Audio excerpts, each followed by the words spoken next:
video ini buat siapapun yang bertanggung jawab ngatur lalu lintas di jalan tol pada saat ada perbaikan jalan.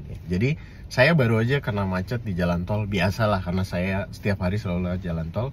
Dan kena macet total gara-gara ada pekerjaan jalan di mana 2 lajur di jalan tol itu dikerjain. Jadi cuma bisa pakai di lajur paling kiri sama lajur paling kanan.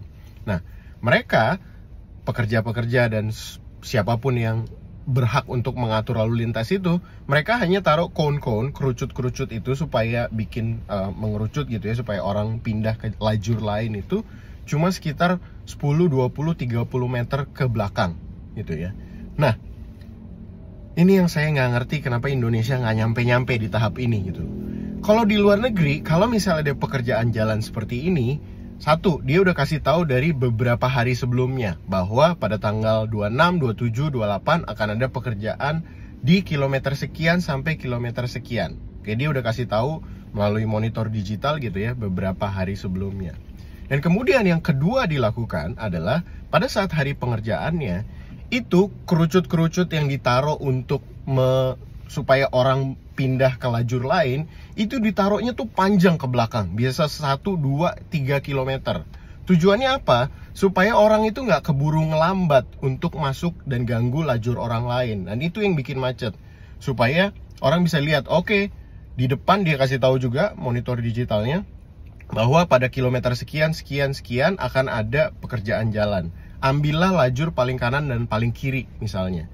Dan itu ditarik jauh konnya supaya orang shifting lane-nya itu smooth gitu. Dan dia nggak terlalu ganggu lajur orang lain. Sehingga nggak terlalu macet. Nah, saya nggak paham kenapa hal ini nggak pernah dilakukan di Indonesia gitu loh. Cuma ada 2 alasan menurut saya sih kemungkinan kenapa ini nggak dilakukan. Yang pertama adalah sumber atau sarana prasarananya nggak ada. Dan menurut saya sih less likely ya. Kenapa? Karena kalau kerucut kurang, banyak kok, biasa untuk kontraflow aja kerucutnya banyak banget gitu ya. Kerucut nggak mungkin kurang. Nggak punya monitor digital, ya oke lah beli papan tulis kapur 2 biji yang paling gede, kasih panah ke kanan dan ke kiri di jarak 1-2 km ke belakang, baru kerucut, that would work too gitu ya. Jadi itu alasan pertama. Nah, alasan keduanya adalah ya mungkin emang nggak punya otak aja untuk mikir sampai ke sana gitu loh. And last but not least, untuk orang yang nyetir juga nih, kalau misalnya terus lagi ada pekerjaan jalan kayak gitu, udah konsen nyetir aja, nggak usah ngeliatin tuh lagi nuang semen. Oh ternyata begitu cara nuang aspal ya, ternyata begitu cara ngecor.